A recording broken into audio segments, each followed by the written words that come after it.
When I was in school, there was this thing called revision week. It was very, very important when I was in secondary school or in primary school.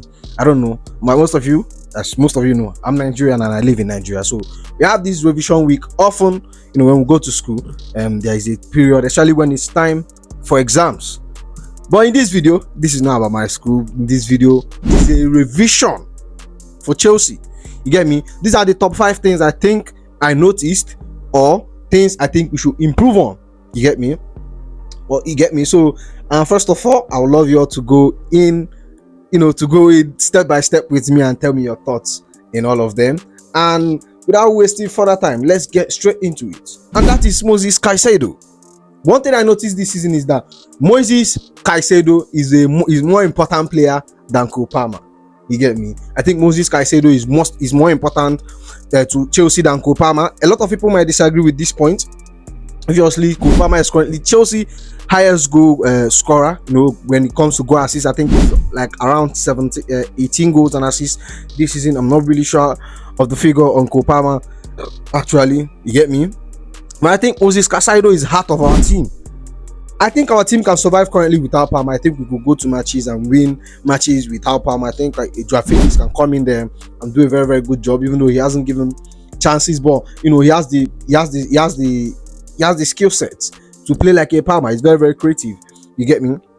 And he's very, very creative on the ball. Joao Felix can play there.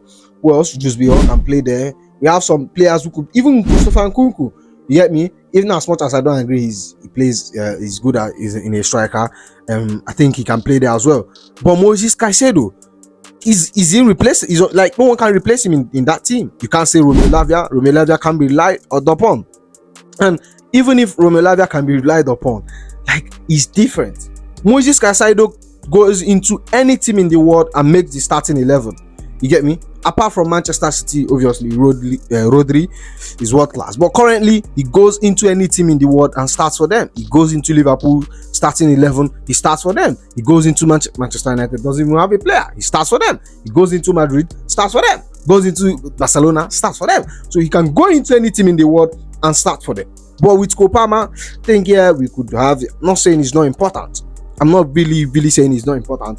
He's very, very important to us. But I think this season, so far so good, Moisés Caicedo is the most important. If anything should happen to him, our season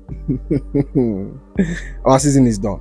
So that brings me to our second thing we'll be talking about, is our defense. Our defense is rubbish.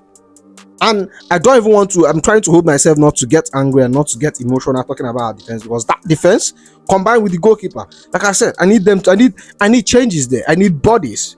We have been linked with Fikayo Tomori. I speak on it on video. The transfer videos that has been popping up obviously today has been a little bit silent. I speak on it on videos. Go check it out. And Aaron Anselmino has been recalled. Yes, very, very good. But defense, I don't even think Aaron Anselmino comes into that team and improves our defense. I don't think he does that. But our defense is rubbish. And how do I think we should start improving it? Moving guys like Disasi out. Disasi is a liability in that team. You have Chelsea board saying that they are not actively looking to sell Disasi. People should actively look to sell him. I don't need him in that team. Our goalkeeping position, that is nothing to write home about. Even though in the last 3 games I've been a little bit impressed by Sanchez. You get me? But he's still on fraud watch. Fabi Sanchez is still on fraud watch. I think we should give Jorgensen a chance to improve our defense. I think our 2 centre back a little bit shaky. Fofana and Raikowi, I think that's a more stable back line. You get me? Obviously, Fofana is injured. We don't know when he's coming back. Tosin Adrabayo, he's been good, but I don't know. At least they lose concentration a little, here and there in the game. Like against Brentford, there was a loss of concentration, and that's why we considered the goal we considered. You get me? And like I said, we need to improve on our backline. This is the January transfer window is currently open. We should go in, sign a player, and improve our backline. Thirdly, we have quantity of players. They say we have a very, very good squad depth. Yes, Chelsea have a very, very good squad depth. I'm telling you, we have quantity, not quality. When it comes to the numbers, yes, we have the numbers. But when you want to narrow it down to the quality, we don't have enough quality in our team. Apart from our first 11 that starts for us in the Premier League, when it comes to the, like in our midfield right now, If you look at our midfield, we don't have enough quality there. We have a lot of numbers there. You have Drewsby Hall, who can't even play. You have what's his name? Caicedo. He barely starts for us in the Premier League. You get me? Sorry about this. You have Caicedo, who barely starts for us in the Premier League. You look at our front line, the number 9 position. We don't have no man there apart from Jackson. If anything happens to Jackson, you get me? See, when I used to tell Chelsea fans that, yeah, everybody could go on Jackson and say, yeah, he's not a good player, this and that. But if anything should happen to Jackson, we'll know he's important. Last season, he was AFCON. This season, I pray he doesn't get injured, because if he gets injured, we are done. We are done. Maguire, we have seen him play, but he hasn't been given a chance in the Premier League. So, like I said, it's not even a conversation. Christopher Nkunku, I don't even want to see him in that number 9 position. You get me? We don't have squad depth. You look at our backline, we have players there, but we don't have players there. You look at our goalkeeper, we have players there, but we don't have players there. We have quantity, not quality, and that's what I want our our scouts to look upon coming the next summer, because obviously we can't really do much to improve the squad this January, but from next summer I expect us to do more. From next summer, buy some quality of players, or maybe improve the players that are there. You get me? Christopher Nkunku, I think Christopher Nkunku is mentally checked out. Bro. You get me? Christopher Nkunku, you could say yes, his position is not a number 9, but when I see him play, he doesn't play like a player that wants to be in that team. There's no hunger in him. He just plays so relaxed, so lazy. Like, he just play reluctantly, unbothered. He looks like like when you're in a relationship with a girl and he doesn't, like, you guys are together, but like he doesn't want to be there anymore. Like, he's mentally checked out. So, like, I don't know whether she should give him more game time. Obviously, with what is happening in the squad, I think Christopher Nkunku is a collateral damage. I don't think he's not a good player, but when you have players like Joao Felix and Kopama in the same position, I don't know. You get me? And I think we could. I don't know whether Enzo Maresca could try this. Move Palmer to the right wing side. We have seen him play there. Maybe in 1 or 2 matches, play Christopher Nkunku as a 10. Is a possibility. Kopama scored most of his goals from that right wing side last season.